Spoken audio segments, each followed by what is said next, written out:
नमस्कार विद्यार्थी मित्रांनो. स्मार्ट अभ्यास या ऑनलाईन प्लॅटफॉर्मवर आपले सर्वांचे मनापासून स्वागत आहे. आणि मित्रांनो, आज दिनांक 2 जानेवारीच्या ज्या महत्त्वपूर्ण चालू घडामोडी असणार आहेत, त्याचा अभ्यास या व्हिडिओच्या माध्यमातून आपण करणार आहोत. चला मग वेळ न घालवता आपण या लेक्चरला सुरुवात करणार आहोत. तर पहिला आणि अत्यंत महत्त्वाचा प्रश्न असेल आपल्या परीक्षेसाठी. तर प्रश्न आहे, भारताच्या प्रजासत्ताक दिन 2026च्या कार्यक्रमाचे प्रमुख पाहुणे कोण असणार आहेत? ऑप्शन्स या ठिकाणी देण्यात आले आहेत. याचं योग्य उत्तर असेल ऑप्शन नंबर डी, अर्थात ए आणि बी. उर्सुला वॅन डेर लेयन आणि अँटोनियो कोस्टा हे दोन व्यक्तिमत्व 2026चं जे भारताचं प्रजासत्ताक दिन असणार आहे, त्याचे ते प्रमुख पाहुणे असणार आहेत. त्याविषयी काही महत्त्वाचे मुद्दे लक्षात ठेवायचे आहेत. तर भारताने जे युरोपियन युनियनचे दोन दोन प्रमुख आहेत, अशा दोन प्रमुख नेत्यांना या 2026च्या प्रजासत्ताक दिनाचे प्रमुख पाहुणे म्हणून आमंत्रित केलेलं आहे. तर या ज्या उर्सुला वॉन डेर लियन आहेत, त्या मित्रांनो अध्यक्ष आहेत युरोपियन कमिशनच्या, आणि दुसरे आहेत अँटोनियो कोस्टा, जे की युरोपियन जे कौन्सिल आहे त्याचे ते अध्यक्ष आहेत. हे दोन व्यक्ती आपल्या देशामध्ये प्रमुख पाहुणे म्हणून येणार आहेत. तर हे नावं आणि ते कोणत्या देशाचे किंवा कशाचे अध्यक्ष आहेत ते आपल्याला लक्षात ठेवायचं आहे. आणि या बाबतीत एक महत्त्वाचा मुद्दा लक्षात ठेवा, की भारताच्या इतिहासात पहिल्यांदाच मित्रांनो युरोपियन युनियनच्या सर्वोच्च नेत्यांना प्रमुख पाहुणे म्हणून बोलावण्यात आलेला आहे. म्हणून हा मुद्दा आपल्यासाठी महत्त्वाचा होऊन जातो. याचा उद्देश काय आहे? तर या भेटीमुळे भारत आणि जे युरोपियन युनियन आहे, त्यामधील व्यापार असेल, तंत्रज्ञान आणि संरक्षण क्षेत्रातील जे संबंध आहेत, जे रिलेशन आहेत भारताचे, ते अधिक दृढ, सक्षम आपल्याला करायचे आहेत. तर यामागचा हा उद्देश आपला असणार आहे.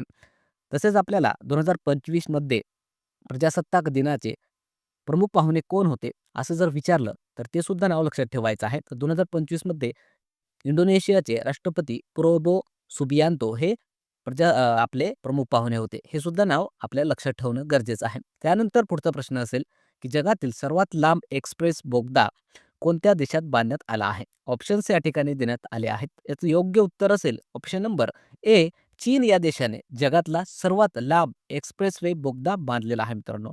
त्याविषयी काही मुद्दे लक्षात ठेवायचे आहेत. तर चीनमधील जे तियानशान शेंगली बोगदा आहे, तो जगातला सर्वात लांब एक्सप्रेसवे बोगदा असणार आहे मित्रांनो. याची एकूण लांबी किती आहे? तर 22.13 किलोमीटर एवढा हा प्रचंड असा लांबीचा एक्सप्रेसवे बोगदा आहे. आणि हे जे काही बोगदा आहे, ते कोणत्या ठिकाणी आहे?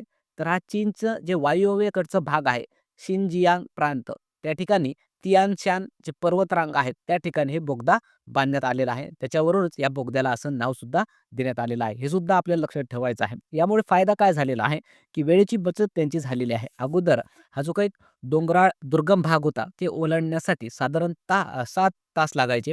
आता ते या बोगद्यामुळे कमी होऊन आता फक्त 20 मिनिटांमध्ये प्रवास पूर्ण होणार आहे. तर हे आपल्याला मुद्दा लक्षात घ्यायचा आहे. त्यासोबतच हा जगात सर्वात लांब एक्सप्रेसवे बोगदा ठरल्यामुळे आपल्या परीक्षेसाठी हा महत्त्वाचा मुद्दा बनून जातो. म्हणून आपल्याला हे लक्षात ठेवायचं आहे. त्यानंतर पुढचा प्रश्न असेल, की नुकतेच महाराष्ट्राचे नवीन पोलीस महासंचालक कोण बनले आहेत? ऑप्शन्स या ठिकाणी देण्यात आले आहेत. याचं योग्य उत्तर असेल option number A, Sadanand Date हे नुकतंच महाराष्ट्र राज्याचे नवीन पोलीस महासंचालक अर्थात DGP म्हणून त्यांना नियुक्त करण्यात आलेला आहे.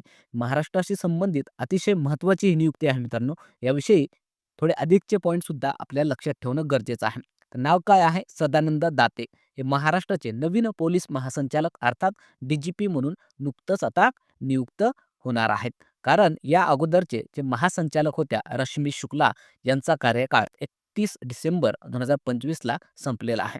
आणि या मित्रांनो रश्मी शुक्ला महाराष्ट्र राज्याच्या पहिल्या महिला पोलीस महासंचालक सुद्धा होत्या. हे सुद्धा आपण मुद्दा लक्षात ठेवणं गरजेचं आहे.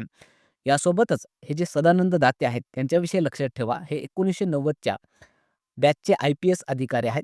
या अगोदर ते NIA अर्थात राष्ट्रीय तपास संस्था जी आहे त्यामध्ये सुद्धा महासंचालक राहिलेले आहेत. या अगोदर त्यांनी महाराष्ट्र राज्य ATS जे आहे, त्यालाच आपण अँटी टेररिस्ट स्क्वॉड म्हणतो, त्यामध्ये सुद्धा ते प्रमुख म्हणून त्यांनी काम पाहिलेलं आहे. तर हे माहिती त्यांच्याविषयी लक्षात ठेवा. आणि हे जे पोलीस महासंचालक पद असतं मित्रांनो, ते राज्य पोलीस दलातलं सर्वोच्च पद मानलं जातं. हे सुद्धा आपल्याला लक्षात ठेवायचं आहे. त्यानंतर पुढचा प्रश्न असणार आहे, की नुकतेच भारताचे सुपर कॉम्प्युटर परमरुद्र कोणत्या IIT मध्ये स्थापित करण्यात आला आहे? ऑप्शन्स या ठिकाणी देण्यात आले आहेत. याचं योग्य उत्तर असेल ऑप्शन नंबर बी. IIT पटना. याविषयी काही महत्त्वाचे मुद्दे लक्षात ठेवा.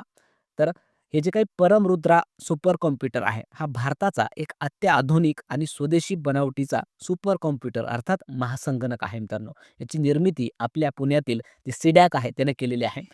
कोणत्या प्रोग्राम अंतर्गत? तर केंद्र सरकारचं जे नॅशनल सुपर कॉम्प्युटिंग मिशन आहे किंवा जे प्रकल्प आहे त्या अंतर्गत त्याची निर्मिती करण्यात आलेली आहे. हे सुद्धा आपण लक्षात ठेवा. आणि यासाठी तब्बल 130 कोटी रुपये खर्च हा करण्यात आलेला आहे. याचे काही वैशिष्ट्ये आणि उपयोग लक्षात ठेवायचे आहेत. तर हा अत्यंत प्रचंड वेगाने चालणारा सुपर कॉम्प्युटर आहे मित्रांनो. जो हिशोब करण्यासाठी सामान्य जे इन जनरल कॉम्प्युटर असतात त्याला 500 वर्ष लागतील, तो हा फक्त काही मिनिटांमध्ये करण्यासाठी सक्षम आहे. हा एक फायदा आहे. त्यासोबतच यामुळे हवामानाचा अचूक अंदाज घेणं शक्य होणार आहे.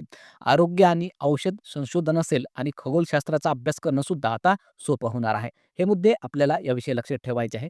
त्यासोबतच भारतामध्ये जर आपण बघितलं तर सध्या 4 ठिकाणी हे परमरुद्रा सुपर कॉम्प्युटर स्थापित करण्यात आलेले आहेत. तर ते ठिकाण कोणकोणते आहेत? पुण्यामध्ये एक आहे, दुसरं आहे दिल्ली या ठिकाणी, तिसरं आहे कोलकाता आणि आता चौथं पटना या ठिकाणी हे नुकतंच स्थापित करण्यात आलेलं आहे. हे सुद्धा नावं लक्षात ठेवा. यासोबतच सुपर कॉम्प्युटरचा विषय आलेला आहे. तर आपल्याला एक मुद्दा लक्षात ठेवायचा आहे. भारताचा सध्याचा सर्वात शक्तिशाली आणि वेगवान सुपर कॉम्प्युटर कोणता आहे? असा जर प्रश्न आला तर त्याचं सुद्धा नाव लक्षात ठेवायचं आहे. त्याचं नाव आहे एरावत, जे की सीडॅक पुणे याने विकसित केलेलं आहे किंवा त्या ठिकाणी ते ठेवण्यात आलेलं आहे. त्यानंतर मित्रांनो, पुढचा प्रश्न बघण्या अगोदर तुम्हाला एक महत्त्वाची सूचना या ठिकाणी द्यायची आहे. आपण व्हिडिओच्या शेवटी जे होमवर्क क्वेश्चन देत असतो मित्रांनो, आता सर्वच विद्यार्थ्यांसाठी आपण एक स्पर्धा राबवणार आहोत. ज्याद्वारे आपण जे प्रश्न तुम्हाला होमवर्क म्हणून देत असतो, त्याचं जे योग्य उत्तर दररोजच्या दररोज आपल्या कमेंट बॉक्समध्ये देणार आहेत. अशा विद्यार्थ्यांचं एक ॲनालिसिस करून एका महिन्यानंतर अर्थात या महिन्याच्या शेवटी आपण त्यांना काही बक्षिसं देणार आहोत. तर तुम्हाला फक्त एकच करायचं आहे. जे पण आपण सरावासाठी किंवा होमवर्क म्हणून जे प्रश्न देत असतो, त्याचं योग्य उत्तर कमेंटमध्ये देत चालायचं आहे. आणि जे विद्यार्थी कन्सिस्टन्सीनं दररोज त्या प्रश्नांचे उत्तर देणार आहेत, त्यांना मित्रांनो या महिन्याच्या शेवटी आपण एक भरघोस असं बक्षिसं देणार आहोत. तर बघूया किती विद्यार्थी या बक्षिसांचा लाभ घेतात किंवा बक्षिसं जिंकतात. त्यानंतर पुढचा प्रश्न आपण बघूया. तर नुकतेच FIDE world blitz chess championship 2025 चा विजेता कोण बनला आहे? ऑप्शन्स या ठिकाणी देण्यात आले आहेत. याचं योग्य उत्तर असेल option number A. Magnus Carlsen हा नुकतंच या चॅम्पियनशिपचा विजेता ठरलेला आहे. त्याविषयी काही महत्त्वाचे मुद्दे लक्षात ठेवा. तर हे FIDE world blitz chess championship आहे, बुद्धिबळ खेळाशी संबंधित. आणि ही जी स्पर्धा आहे नुकतंच कतार देशातील दोहा या ठिकाणी पार पडलेली आहे 29 आणि 30 डिसेंबरला. तर नुकतंच हे झाल्यामुळे आपल्याला लक्षात ठेवायचे आहेत याचे विजेते कोणकोणते आहेत. तर पुरुष विजेते आहेत मित्रांनो मॅग्नस कार्लसन, जो की नॉर्वे देशाचा आहे. त्याने नुकतंच सुवर्ण पदक यामध्ये जिंकलेलं आहे. दुसरा आहे उझबेकिस्तान या देशाचा नोदिरबेक अब्दुसत्तोरोव, ज्याने रौप्य पदक जिंकलेलं आहे. आणि आपला भारताचा सुद्धा आहे अर्जुन एरेगेसी, ज्याने कांस्य पदक जिंकलेलं आहे. त्यासोबतच महिला विजेत्या कोणत्या आहेत? तर कझाकस्तान या देशाच्या बिबिसारा बायेवा या विजेत्या ठरलेल्या आहेत. हे सुद्धा नावं आपल्यासाठी महत्त्वाचे आहेत, ते लक्षात ठेवायचे आहेत. त्यानंतर पुढचा प्रश्न असेल, की नुकतेच केंद्र सरकारने किती नवीन एअरलाइन्सना मंजुरी दिली आहे? तर ऑप्शन्स या ठिकाणी दिले आहेत. याचं योग्य उत्तर असेल ऑप्शन नंबर बी. एकूण 3 नवीन एअरलाइन्स आपल्या केंद्र सरकारने याला मंजुरी दिलेली आहे मित्रांनो. हा सुद्धा महत्त्वाचा पॉइंट आहे. कारण हे खूप जास्त चर्चेमध्ये असणारा मुद्दा होता काही दिवसांखाली. त्याविषयी आपल्याला माहिती ठेवायची आहे. तर भारतीय नागरी विमान वाहतूक मंत्रालयाने नुकतंच 3 नवीन विमान ज्या कंपन्या आहेत त्यांना मंजुरी दिलेली आहे. तर ते 3 नवीन विमान कंपन्यांना मंजुरी देण्यात आलेली आहे. ते कोणते आहेत? नावं लक्षात ठेवा. शंख एअर, दुसरा आहे अल हिंद एअर आणि तिसरं आहे फ्लाय एक्सप्रेस. तर हे 3 नवीन विमानसेवा आपल्या देशामध्ये सुरू होणार आहेत. यामुळे काय होणार आहे, की भारतीय हवाई क्षेत्रामध्ये जी स्पर्धा आहे ती वाढणार आहे आणि याचा फायदा प्रवाशांना अधिक पर्याय उपलब्ध होऊन तिकीट वगैरे जे आहे ते स्वस्तामध्ये मिळणार आहेत आणि चांगल्या किमतीमध्ये मिळणं हे पॉसिबल होणार आहे. तर हे याचा फायदा आपल्यासाठी होणार आहे. आणि जे काही सरकार आहे, असा निर्णय का घेतलेला आहे किंवा अशा कंपन्यांना मंजुरी का देत आहे? तर नुकतं आपण जर बघितलं, तर सध्या बाजारामध्ये इंडिगो आणि एअर इंडिया या ज्या 2 प्रायव्हेट कंपन्या आहेत, त्याचं एक वर्चस्व आहे मित्रांनो, त्यांची मोनोपॉली झालेली आहे आणि यामुळेच ते मनमानी कारभार सध्या करत आहेत. आणि याचाच फटका नुकतंच आपण इंडिगोनं जे अख्ख्या भारतातील जे उड्डाण आहेत ते रद्द केलेल्या होत्या किंवा त्यांच्या ढिसाळ कारभारामुळे ज्या फ्लाइट्स आहेत त्या रद्द झालेल्या होत्या. यामुळे बराचसा प्रचंड ताण प्रवाशांना सहन करावा लागला होता मित्रांनो. यामुळेच आता अशा प्रकारचे नवीन विमानांना मंजुरी देऊन यावरचा कुठेतरी जे हवाई वाहतूक आहे ते सुरळीत करण्याचा प्रयत्न सरकारकडून केला जात आहे. यामुळे जे प्रादेशिक कनेक्टिव्हिटी असणार आहे, अर्थात त्यासाठी एक सरकारने योजना सुद्धा आणलेली आहे. उडान नावाची आपल्या सगळ्यांनाच माहीत आहे. ज्याद्वारे लहान शहरामधील जे विमान प्रवास आहे मित्रांनो, ते स्वस्त आणि सुलभ प्रकारे करता येत असतं. आणि या नवीन कंपन्यांमुळे आता हे हे साध्य होणार आहे. हे सुद्धा पॉइंट्स आपल्याला याविषयी लक्षात ठेवायचे आहेत.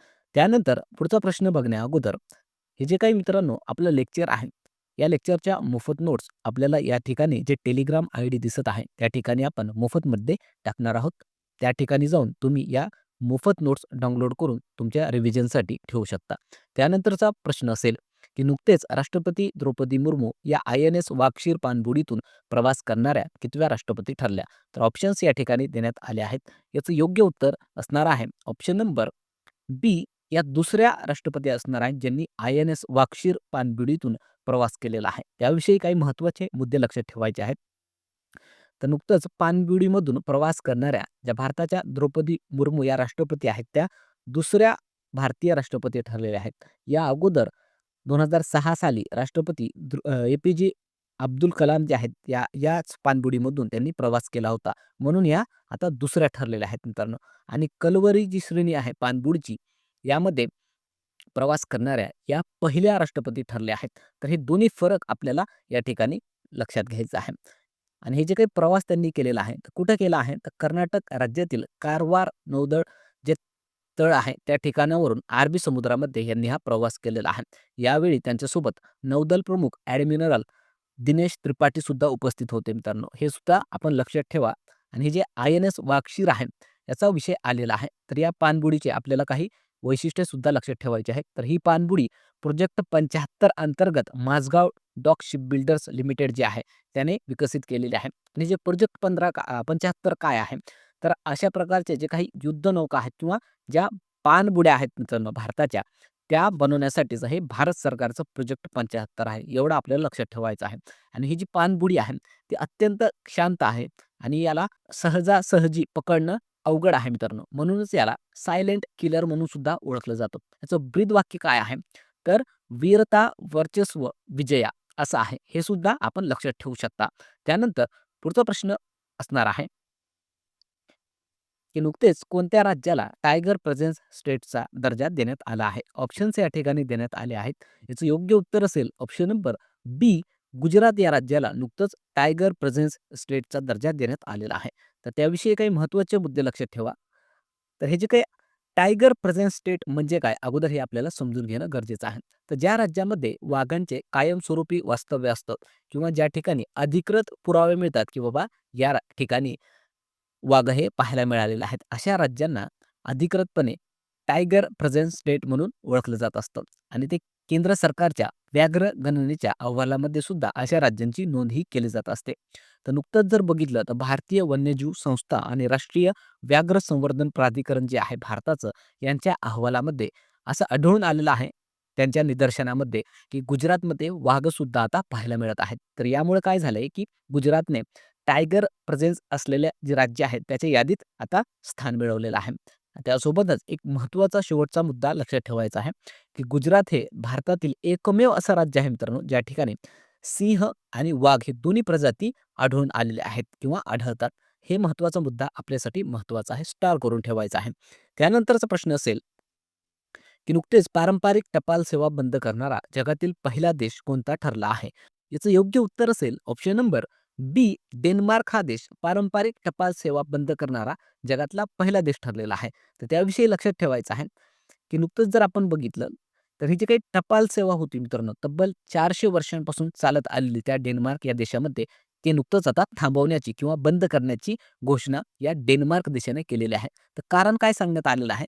वाढलेलं डिजिटलायझेशन यामुळे टपालांच्या संख्येत प्रचंड घट झालेली आहे आणि याचा वापर जास्तीत जास्त नागरिकांकडून होत नसल्यामुळे हे तोट्यात आलेलं असल्यामुळे हे टपाल सेवा त्या ठिकाणी बंद करण्यात आलेली आहे. आपल्या देशात जर आपण बघितलं तर आपल्या देशात सुद्धा खूप साऱ्या प्रमाणामध्ये याचं प्रमाण आता वापरणं कमी झालेलं आहे. तर हे सुद्धा आपण लक्षात ठेवा. त्यानंतर पुढचा प्रश्न असेल, नुकतेच एफ-सी-आय अर्थात फूड कॉर्पोरेशन ऑफ इंडियाचे प्रमुख कोण बनले आहे? ऑप्शन्स या ठिकाणी देण्यात आले आहेत. याचं योग्य उत्तर असेल ऑप्शन नंबर ए, आर-के अग्रवाल हे एफ-सी-आयचे नवीन अध्यक्ष किंवा प्रमुख बनलेले आहेत. त्याविषयी महत्त्वाचे मुद्दे लक्षात ठेवा. त्यांचं नाव काय आहे? रवींद्र कुमार अग्रवाल, जे की एफ-सी-आयचे नवीन अध्यक्ष आणि व्यवस्थापकीय संचालक बनले आहेत मित्रांनो. ते 1997च्या बॅचचे आय-ए-एस अधिकारी आहेत. या अगोदर त्यांनी सहकार मंत्रालयामध्ये अतिरिक्त सचिव म्हणून सुद्धा काम केलेलं आहे. त्यासोबतच आपल्याला एफ-सी-आय अर्थात फूड कॉर्पोरेशन ऑफ इंडियाचा मुद्दा आलेला आहे. तर त्याविषयी मुद्दे लक्षात ठेवायचे आहेत. याची स्थापना 14 जानेवारी 1965 झालेली आहे. मुख्यालय आहे नवी दिल्ली या ठिकाणी. याचं मुख्य कार्य काय असतं?